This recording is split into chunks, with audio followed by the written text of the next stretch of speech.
Welcome to Chillin' 101. We hope this video helps. You start right now by confirming your iPhone model and iOS version so you know which battery firmware applies. Back up the device to iCloud or Finder. Once done, make sure the backup completes.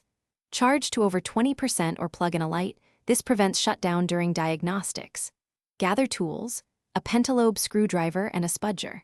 These first steps avoid data loss and allow safe disassembly. Do not proceed until backup and charge are verified. Once done with prep, check settings battery health and read the unverified message. Note any serial mismatch. Power the iPhone fully off. Remove the display gently, work slowly to avoid tearing flex cables, and disconnect the battery connector. Document connector positions with clear photos. This helps if connectors look similar. Install a genuine or correctly matched replacement battery, seat it fully, reconnect the battery and display. Then torque screws to original positions before reassembly, so the device recognizes the new component. After reassembly, boot the iPhone and check battery health. A correct install and calibration should show verified status.